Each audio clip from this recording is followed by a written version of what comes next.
이재명 2심에서 유죄 선고 시 다른 대선 주자들은 어떻게 될까요? 이런 말씀을 하셨어요. 이것과 관계해서 이제 김경수, 김부겸 등의 이야기를 할 수 있을 것 같습니다. 사실 뭐 그렇지 않아도 오늘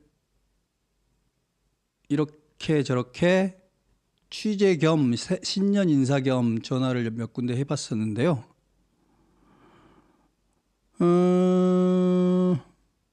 2심 유죄 선고가 된다 해도, 이재명 선거법 2심 유죄 선고가 된다 해도 지금에 와서 이재명과 이재명 주변 사람들은 포기하지 않을 것 같습니다.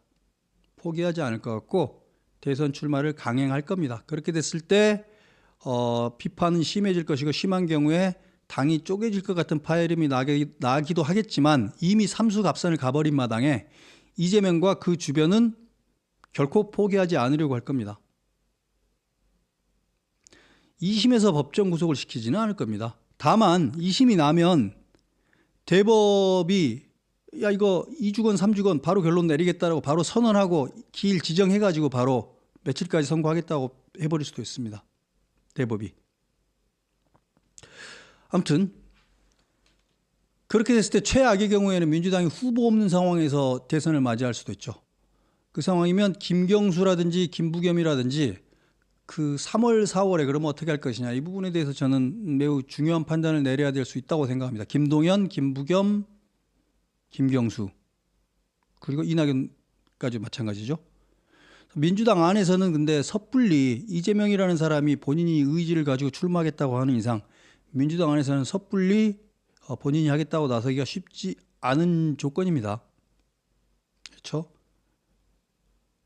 저는 이재명이 먼저 포기하지 않는 한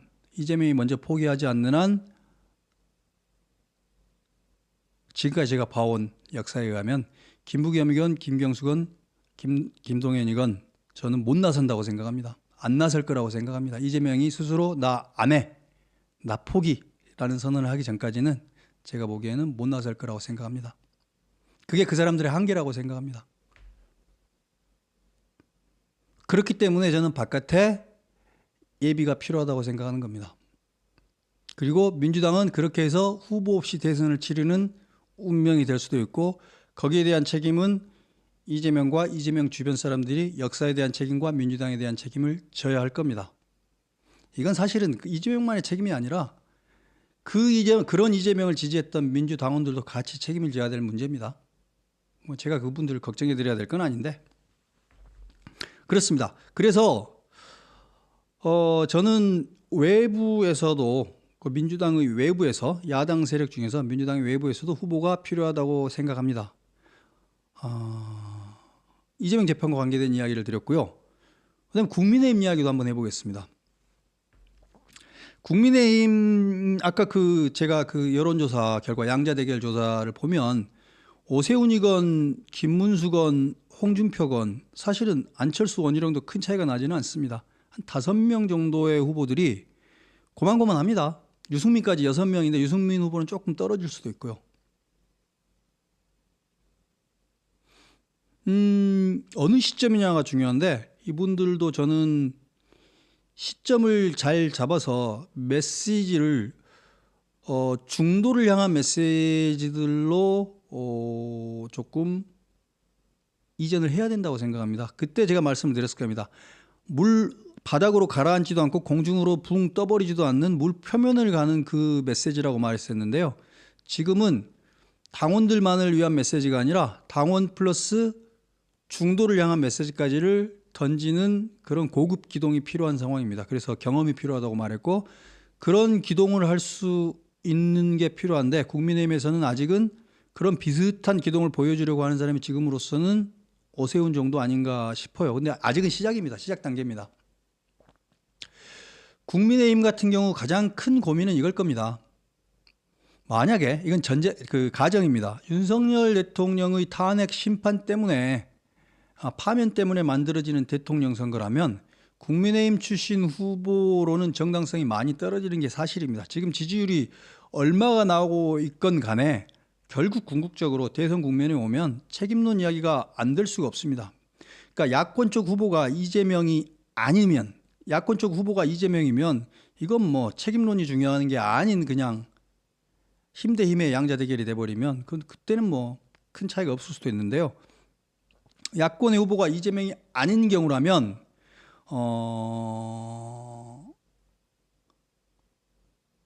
보궐선거 책임론으로부터 자유로울 수 없습니다. 그래서 이제 국민의힘이 어쩌면 외부에서 후보를 만들어 와야 하거나 외부 세력과의 연합을 해야 되는 게 필요할 수도 있습니다. 상상력을 마구마구 발휘해 보자면, 예를 들면 관료 출신인 뭐 한덕수 권한대행도 생각해 볼 수도 있고, 그다음에 뭐 지금은 민주당입니다만 과거에는 같이 국민의힘이었던 김부겸 총리도 생각해 볼 수도 있죠. 뭐 그렇지 않겠습니까? 저는 국민의힘 입장에서 보면 오히려 폭을 넓히는 그런 선택도 생각해 볼 만하다라는 생각이 들어요. 이렇게 된 마당에 국민의힘이 정당성 결핍을 해소하는 방법 중에 하나는 후보와 당의 그 외연을 오히려 전폭적으로 넓혀버리는 선택을 하는 것도 나쁘지 않다고 생각합니다. 저는 이런 거 국민의힘이 해볼 수 있는 선택인 것 같고, 그리고 하나 더 말을 해보자면, 한동훈에게도 저는 기회를 다시 줘야 된다고 생각합니다. 한동훈에게도 다시 기회를 줄 수 있다고 생각합니다. 제가 보기에는 가장 이게 이제 옳고 그른 건 아니고요. 순전히 그 여론이나 당선 가능성만 놓고 볼 때 가장 안 좋은 선택은, 좀 이상합니다만, 김문수가 가장 안 좋은 선택일 수 있습니다. 핵심 지지층의 지지를 가장 강하게 받고 있지만 중도 외연 확장에서는 가장 불리한 사람. 이 경우에는 당선은 포기하고 우리 편 다지기 목적이라면 가능하겠지만 당선되기는 힘들 겁니다. 저는 외부자로서 객관적으로, 외부에서 있는 평론가로서 객관적으로 저는 바라보고 있는 겁니다. 그 아닙니까? 입장은 다를 수 있어요. 근데 저는 이렇게 생각하는 겁니다. 국민의힘 입장에서는 그렇다는 말씀을 드렸고요.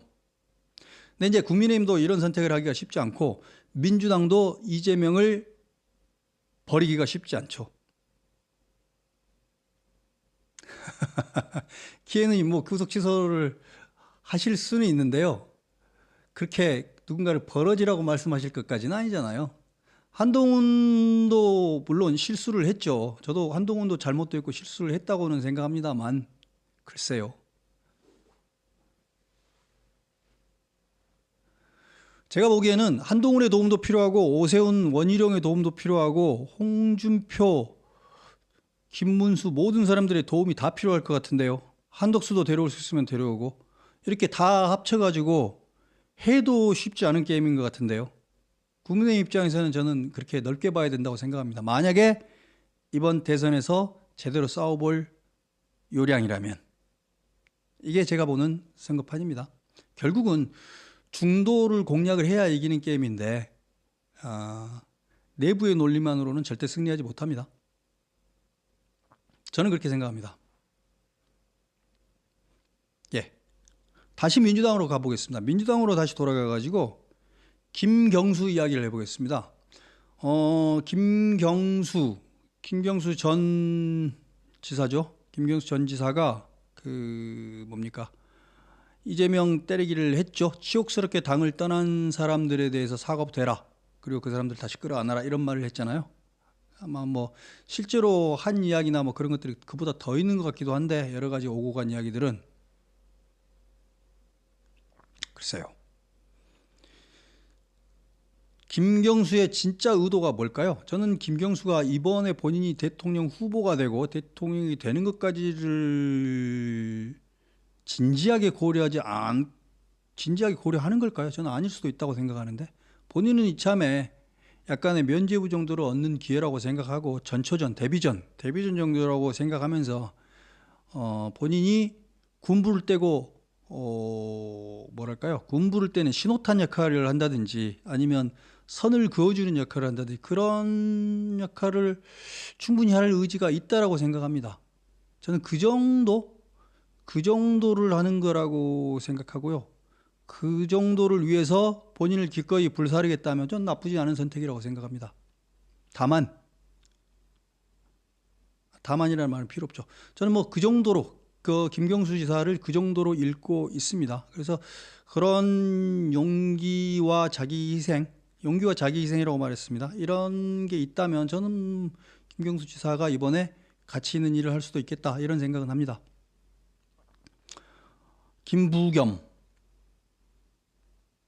김부겸은 어떤가요? 김부겸 총리는 이번 말고 다음 기회가 또 오리라고 보기 힘들겠죠? 근데 이제 김부겸 총리의 약점은 본인의 득표 기반이 이렇게 강하지 않다는 거, 저변이 강하지 않다는 거. 장점은 두루 포용하는 이미지라는 거. 그리고 보수층에까지도 소구력이 있다라는 거. 온화한 이미지, 온건한 이미지. 지금 시대에 필요한 이미지이기도 하죠. 이런 장점을 가지고 있죠. 근데 이제 이게 장점이기도 하고 동시에 과연 이재명하고 대립각을 세울 수 있을까? 저는 못 세울 것 같아요. 지난번에도 세우는 척 하다가 결국은 총선에서 이재명의 그 선대위원장을 결국은 해줬잖아요. 이재명하고는 절대 일 같이 안 하겠다고 그 전날까지 그렇게 강하게 이야기를 했던 양반이 바로 그냥 이재명의 선대위원장을 해줬죠. 이재명 총선에. 그래서 김부겸 글쎄요.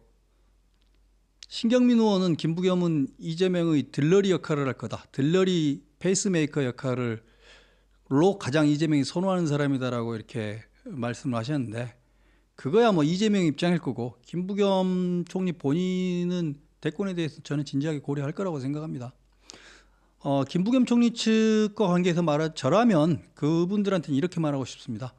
본인이 만약 진지하게 이번에 대선을 출마하고 싶다면 이재명을 청산하고 이재명이 빠지고 민주당의 대표 선수로 본인이 올라서서 해야만 의미 있는 게임이 된다.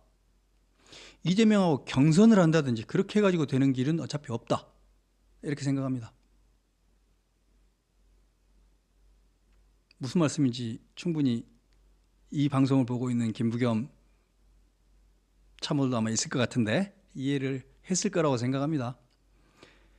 야, 이재명하고 경선 붙여줄게 이 말 듣고 달랑 쫓아가가지고 경선 해봤자 의미 없다라는 겁니다. 그게 아니라 각을 정확하게 세워라.